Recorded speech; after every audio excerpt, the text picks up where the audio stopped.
আসসালামু আলাইকুম প্রিয় প্রবাসী ভাই বন্ধুরা, আশা করি আপনারা প্রত্যেকেই ভালো আছেন এবং কি সুস্থ আছেন। আজকে এই ভিডিওর মাধ্যমে আমি আপনাদেরকে দেখিয়ে দেওয়ার চেষ্টা করব পোস্টাল ভোট বিডি অ্যাপস ব্যবহার করে এইবারের জাতীয় নির্বাচনে একজন ভোটার হিসাবে ভোট দেওয়ার জন্য আপনি কিভাবে নিবন্ধন করতে পারবেন। চলুন তাহলে আমরা সরাসরি চলে যাই আমাদের স্ক্রিনে। যারা অ্যাপেল ফোন ইউজ করেন তারা চলে যাবেন অ্যাপ স্টোরে যাওয়ার পর সার্চ বক্সে আপনারা টাইপ করবেন পোস্টাল টাইপ করলেই দেখবেন যে পোস্টাল ভোট বিডি এই নামটি চলে আসবে। এখানে ক্লিক করে প্রথমে যে আপনারা অ্যাপসটি দেখতে পাচ্ছেন পোস্টাল ভোট বিডি নামে, সেই অ্যাপসটি আপনাদের ফোনে ইনস্টল করে নেবেন। যারা অ্যান্ড্রয়েড ইউজ করেন তারা প্লে স্টোর থেকে এটিকে ইনস্টল করতে পারবেন। ইনস্টল হয়ে যাওয়ার পর আমি চলে গেলাম অ্যাপসের ভিতরে এবং কি এখানে আমার বলা হচ্ছে যে ল্যাঙ্গুয়েজ সিলেক্ট করার জন্য, তো আমি ইংরেজি ল্যাঙ্গুয়েজটা সিলেক্ট করে নিলাম। তারপর প্রথমেই দেওয়া আছে আপনাকে পোস্টাল ভোট বিডি অ্যাপসে রেজিস্ট্রেশন করতে হলে কি কি ডকুমেন্টস লাগবে এবং কি যাদের এনআইডি হাতে নাই তারা চাইলে এই লিঙ্কে ঢুকে কিন্তু আপনার এনআইডি কার্ডটি কপি পেতে পারেন। তারপরে আমি একদম নিচে চলে গেলাম, গিয়ে নেক্সট দেওয়ার পর আমার কাছ থেকে লোকেশন চাচ্ছে আমি কোন দেশে বা কোন এলাকায় আছি। যখন আমি কন্টিনিউ দিয়ে দেব তখন সিঙ্গাপুরের অ্যাড্রেসটা ওরা নিয়ে নেবে, ট্র্যাক করে ফেলবে যে আমি সিঙ্গাপুরে আছি। তারপর আমি চাইলে রেজিস্ট্রেশন করতে পারবো।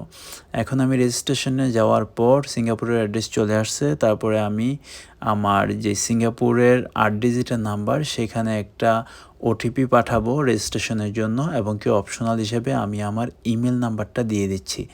যখন আমি ইমেলটা দেওয়া শেষ হলো তখন আমি ওটিপি পাঠালাম। ওটিপি পাঠানোর 6 সেকেন্ড পর আমি আমার ওটিপিটা পেয়ে গেলাম। ওটিপি পেতে অনেকেরই সমস্যা হচ্ছে, অনেকে বারবার ট্রাই করেও ওটিপি পাচ্ছেন না, আবার অনেকে 8 ঘন্টার জন্য ব্লক হচ্ছেন।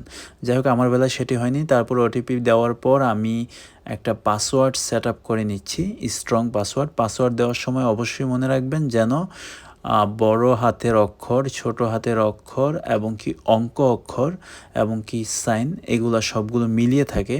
এবং কি পাসওয়ার্ড দেওয়ার পর আমি সবগুলোতে এগ্রি দিয়ে দিলাম। তারপরে আমার আইডিটা ক্রিয়েট হয়ে গেল। আইডি ক্রিয়েট হওয়ার পর আমাকে লগ ইন করতে হবে। লগ ইন করার জন্য আমার 8 ডিজিটের ফোন নাম্বার এবং কি আমি যে পাসওয়ার্ড দিয়ে আইডিটি ক্রিয়েট করেছিলাম সেটাকে আমি দিয়ে দিলাম।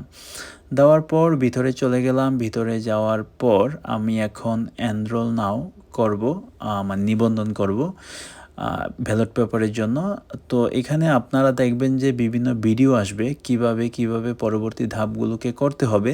আপনি চাইলে সবটা ভিডিও দেখতে পারবেন অথবা 9 থেকে 10 সেকেন্ড দেখার পর আপনাকে নেক্সট আসবে, নেক্সটে ক্লিক করলে আপনি পরবর্তী অপশনে চলে যেতে পারবেন। তো পরবর্তী অপশন হচ্ছে এনআইডি কার্ড আমাকে স্ক্রিন করতে হবে রেজিস্ট্রেশন করার জন্য। সো আমি এনআইডি কার্ডটাকে স্ক্রিন করে নিচ্ছি, আমার নিরাপত্তার স্বার্থে হাইড করলাম। সো এনআইডি কার্ড সাকসেসফুলি নেওয়ার পর আমাকে এখন আমার ফেস ভেরিফিকেশন করতে হবে।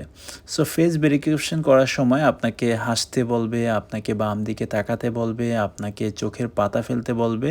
ওরা যা বলবে তাই করতে হবে, ততক্ষণ হবে না যতক্ষণ না আপনি তাদের রিকোয়ারমেন্ট পূরণ করবেন। তো আমি আসলে অনেকবার নড়াচড়া করার পর আমি আমার রিকোয়ারমেন্ট পূরণ করতে পারছি। অবশেষে আমার ফেস ভেরিফিকেশন হওয়ার পর, সাকসেস হওয়ার পর আমাকে বলতেছে একটা সেলফি তোলার জন্য। তারপর আমি আমার একটা সেলফি তুলে নিচ্ছি। সেলফিটা আমি নেওয়ার পর আমার এনআইডি কার্ড যে ভেরিফিকেশন সেটা সম্পন্ন হয়েছে। এখন আমাকে পাসপোর্টের ডিটেলস দিতে হবে। পাসপোর্টের ডিটেলস দেওয়ার সময় আপনাকে পাসপোর্ট স্ক্রিন করতে হবে না, শুধুমাত্র যে ইনফরমেশানগুলো চাইছে সেগুলো দিয়ে দিতে হবে। যেমন আপনার sure name, given name, passport number এবং কি পাসপোর্টের যে এক্সপায়ারি ডেট সেটা কবে সেটা আপনাকে এখানে দিতে হবে। পাসপোর্টের এক্সপায়ারি ডেট দেওয়ার পর আপনার কাছ থেকে আপনার বর্তমান ঠিকানা চাইবে, যেই ঠিকানায় ওরা আপনার জন্য ব্যালট পেপার পাঠাবে পোস্ট অফিসের মাধ্যমে। সো আপনাকে অবশ্যই এই ঠিকানাটা একদম সুন্দরভাবে এবং কি কারেক্ট ওয়েতে দিতে হবে। আপনি যদি কোনোভাবে ভুল দেন তাহলে আপনার ব্যালট পেপার কিন্তু ভুল মেইলিং অ্যাড্রেসে চলে যাবে। যাই হোক আমার সকল ধরনের ভেরিফিকেশান কমপ্লিট এবং কি এর মধ্য দিয়ে আমার নিবন্ধনটি সফলতার সাথে সম্পূর্ণ হয়েছে। আজ এ পর্যন্তই। আশা করি এই ভিডিওটি দেখার পর পোস্টাল ভোট বিডি অ্যাপস ব্যবহার করে এইবারের জাতীয় নির্বাচনের জন্য ভোট নিবন্ধন করতে আপনার কোনো অসুবিধা হবে না। ভালো থাকুন, সুস্থ থাকুন। প্রবাস থেকে অবশ্যই ভোট দিয়ে দেশের নির্বাচনে অংশগ্রহণ করুন। ধন্যবাদ।